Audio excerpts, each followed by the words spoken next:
ادب کی تنقید کے سلسلے میں بعض اہل نقد کے خیالات بہت ہی منفرد اور مختلف ہیں۔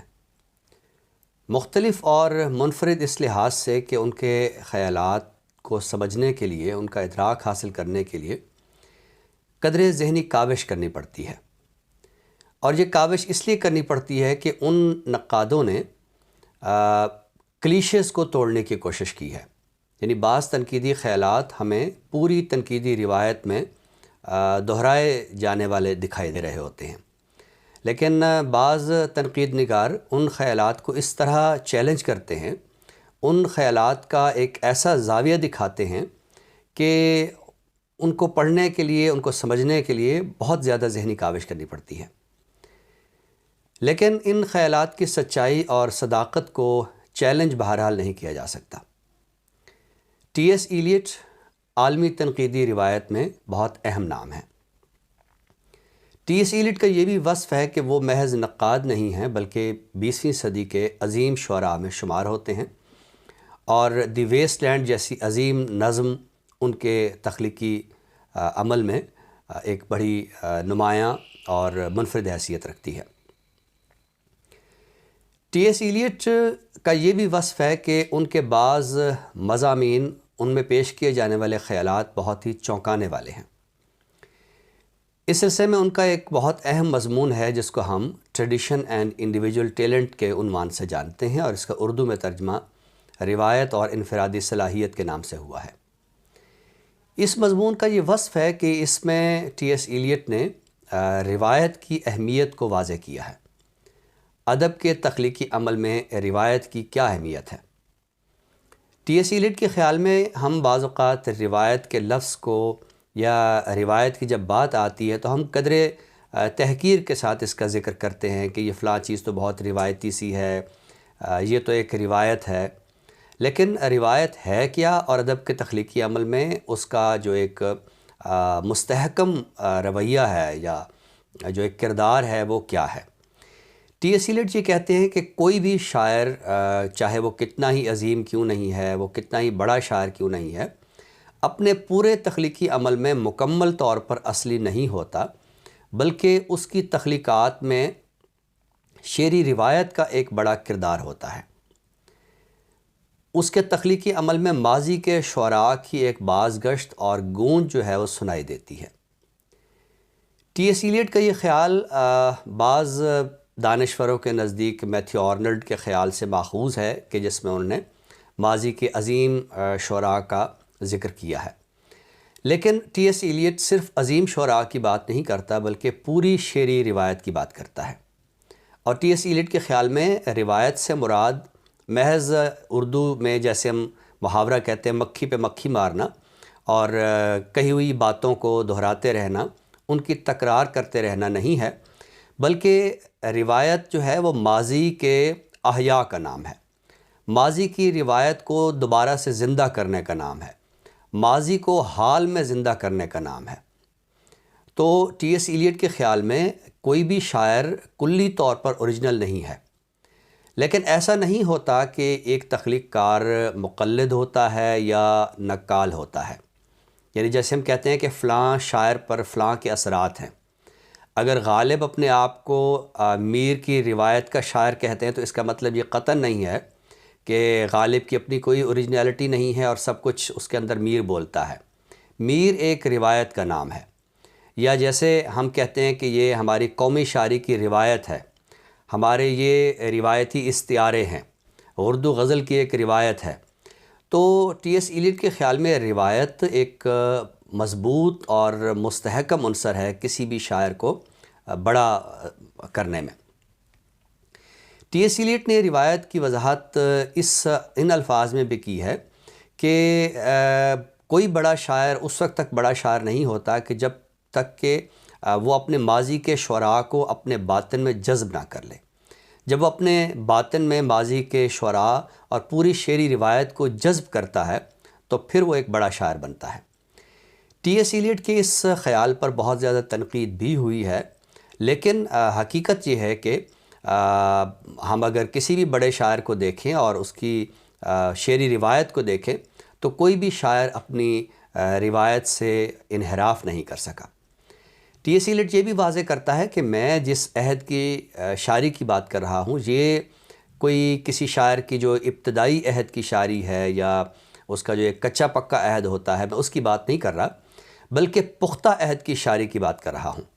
کیونکہ کوئی بھی شاعر جب شعر کہنا شروع کرتا ہے تو وہ ماضی کے شعراء کو پڑھ بھی رہا ہوتا ہے، ان کے خیالات کو اپنی شاعری میں شعوری یا لاشعوری طور پر نظم بھی کر رہا ہوتا ہے، ان کو دہرا بھی رہا ہوتا ہے، ان کی تراکیب، ان کی اسالیب کا اثر جو ہے وہ اس کے ذہن پر نمایاں ہوتا ہے۔ لیکن یہ محض روایت کی پیروی ہے، یہ روایت کا احیاء نہیں ہے۔ روایت کا احیاء اس وقت ہوتا ہے جب ایک شاعر پختہ کار شاعر بنتا ہے، اس کے پختہ عہد کی شاعری میں اس کے ماضی کے شعراء کی گونج جو ہے وہ نمایاں سنائی دیتی ہے۔ ٹی ایس ایلیٹ کے تنقیدی خیالات میں ایک اور نقطہ جو کہ انہوں نے اپنے اسی مضمون میں بیان کیا ہے کہ شاعری شخصیت کا اظہار نہیں ہوتی۔ اچھا، یہ وہ خیال ہے جو ہمیں رومانی تنقید میں ملتا ہے کہ شاعری شخصیت کا اظہار ہے۔ ٹی ایس ایلیٹ کے خیال میں شاعری شخصیت کا اظہار نہیں ہے بلکہ شاعری شخصیت سے فرار کا نام ہے۔ Poetry is an escape from personality, شاعری شخصیت سے گریز کا نام ہے۔ اب یہ ایک قدر الجھا ہوا خیال ہے کہ جس کو سمجھنے کی ضرورت ہے کہ شاعری شخصیت سے گریز کس طرح ہے۔ ایک شاعر جب اپنے تخلیقی عمل میں مصروف ہوتا ہے تو وہ اپنی شخصیت سے کیسے گریز کرتا ہے۔ یہاں ٹی ایس ایلیٹ نے شخصیت کی پوری وضاحت کی ہے اور یہ کہا ہے کہ تخلیقی عمل میں عظمت اس وقت آتی ہے جب کوئی تخلیق کار اپنی شخصیت کی نفی کرتا ہے۔ یہ شخصیت کی نفی کیا ہے؟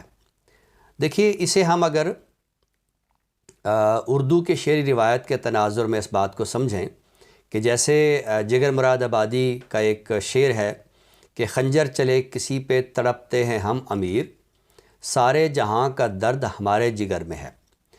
اچھا، اب اس شعر کا اور ٹی ایس ایلیٹ کے تنقیدی خیال کا آپس میں کیا ربط ہے؟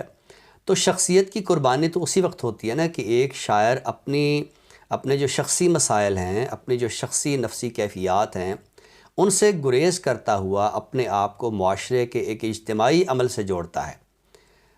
پھر وہی اردو تنقید کے بعض روایتی الفاظ کا اگر سہارا لیا جائے کہ وہ غم جاناں سے گریز کرتے ہوئے غم دوراں کی طرف آتا ہے۔ جب وہ اپنی شخصیت کی قربانی دیتا ہے، جب وہ اپنی شخصیت کو قربان کرتے ہوئے معاشرے کے اجتماعی مسائل کی جانب آتا ہے اور تو یہ شخصیت سے ایک لحاظ سے گریز ہے یا فرار ہے۔ تو شخصیت کا تخلیقی عمل میں کیا کردار ہے؟ یہاں ٹی ایس ایلیٹ یہ بھی واضح کرتا ہے، وہ یہ کہتا ہے کہ شخصیت جو ہے وہ ایک ٹول ہے، شخصیت تخلیقی عمل کا ایک ذریعہ ہے۔ ذریعہ کیسے ہے؟ اس کے لیے وہ سہارا لیتا ہے کیمسٹری کے ایک فارمولے کا۔ ٹی ایس ایلیٹ یہ کہتے ہیں کہ جیسے سلفیورک ایسڈ کی تیاری میں سلفر ڈائی آکسائڈ اور آکسیجن جو ہے یہ ان کے ملنے سے جو ہے سلفیورک ایسڈ جو ہے وہ تشکیل پاتا ہے، بنتا ہے، لیکن یہ کیمیائی عمل اس وقت تک مکمل نہیں ہوتا جب تک کہ اس کیمیائی عمل میں ایک پلاٹینم کا ٹکڑا نہ رکھا جائے۔ تو پلاٹینم کا ٹکڑا جب تک کہ رکھا نہیں جائے گا اس وقت تک یہ کیمیائی عمل ہوگا نہیں، لیکن اس پورے کیمیائی عمل میں پلاٹینم کے ٹکڑے کا کوئی کردار نہیں ہوتا۔ تو ایسے ہی تخلیقی عمل میں ایک جو شخصیت ہے شاعر کی اس کا وہ ایک محض ذریعہ ہوتی ہے۔ ہربرٹ ریڈ نے ٹی ایس ایلیٹ کے اس خیال پر قدر تنقید بھی کی ہے اور یہ کہا ہے کہ شاعری شخصیت سے گریز کا نام نہیں ہے، البتہ کردار سے گریز کا نام ہے۔ یعنی ہربرٹ ریڈ کے خیال میں شخصیت ایک بہت وسیع چیز ہے اور ٹی ایس ایلیٹ کو شخصیت کو سمجھنے میں قدر غلطی ہوئی ہے، ٹی ایس ایلیٹ سے سہو ہوا ہے۔ لیکن ٹی ایس ایلیٹ نے ایک جگہ بہت دلچسپ بات کی ہے کہ میں ان شاعروں کی بات کر رہا ہوں کہ جن کی کوئی شخصیت ہوتی ہے۔ اب کوئی شخصیت ہوتی ہے، ظاہر ہے یہ ایک تنزیہ جملہ نہیں ہے بلکہ شخصیت کے ادراک کی بات ہے کہ کوئی شاعر جو جتنی بڑی شخصیت ہوتا ہے وہ اتنا ہی اپنے تخلیقی عمل میں اس کی قربانی دے رہا ہوتا ہے۔ ایک شاعر جو ہے وہ اپنی شخصیت، اپنے آپ کو منہا کر کے اپنے تخلیقی عمل کو آگے بڑھاتا ہے۔ تو ٹی ایس ایلیٹ کے ظاہر ہے کہ یہ دونوں خیالات جو کہ روایت کے حوالے سے ہیں یا شخصیت کے حوالے سے ہیں، یہ بہت ہی الجھے ہوئے ہیں اور ان کو سمجھنے کے حوالے سے ایک بڑی کاوش کرنی پڑتی ہے۔ اسی طرح جیسے کہ پہلے عرض کیا ہے کہ ٹی ایس ایلیٹ کے بعض تنقیدی خیالات جو ہے وہ اپنے عہد کی جو رومانی تنقید ہے اس میں پیش کیے جانے والے خیالات کا ایک رد عمل ہے۔ یہ جو شاعری شخصیت کا اظہار ہے تو یہ بھی ایک رومانی تنقید کا ایک بہت بڑا جو سمجھیے کہ نظریہ ہے جس کی تکرار ہمیں رومانی تنقید میں نظر آتی ہے، اور ٹی ایس ایلیٹ نے کہا کہ شاعری شخصیت کا اظہار نہیں ہے بلکہ شخصیت سے گریز کا نام ہے۔ اسی طرح ٹی ایس ایلیٹ نے یہ بھی جو رومانی تنقید کا نقطہ ہے کہ شاعری جو ہے وہ جذبات کے فوری اظہار کا نام ہے۔ ٹی ایس ایلیٹ یہ کہتے ہیں کہ شاعری جذبات کے فوری اظہار کا نام نہیں ہے۔ شاعر اپنے تخلیقی عمل میں اپنے کسی احساس کو، اپنے کسی جذبے کو اپنی تخلیق کی بھٹی میں تپاتا ہے، اس میں گرم کرتا ہے، اور پھر اس نے ایک اصطلاح استعمال کی ہے آبجیکٹو کوریلیٹو، اس کو ہم اردو میں ترجمہ کرتے ہیں معروضی تلازمہ۔ ظاہر ہے کہ جو احساس ہے یا جذبہ ہے یہ ایبسٹریکٹ ہوتا ہے اور ان کو کھولنے کی ضرورت ہوتی ہے۔ تو یہ کیسے کھلیں گے؟ ایک شاعر کس طرح ان جذبوں کا یا احساسات کا اظہار کرے گا؟ ٹی ایس ایلیٹ یہ کہتے ہیں کہ شاعر ایک معروضی تلازمہ تلاش کرتا ہے، یعنی اپنے داخل کے احساس کو کہ جو ایبسٹریکٹ ہے اس کو باہر جو معروض ہے جو کہ ٹھوس ہے اس کے ساتھ اس کی ایک جڑت ظاہر کرتا ہے، اور اس طرح وہ اپنے تخلیقی عمل کے ذریعے اپنے جذبے یا احساس کو لفظوں کا روپ دیتا ہے۔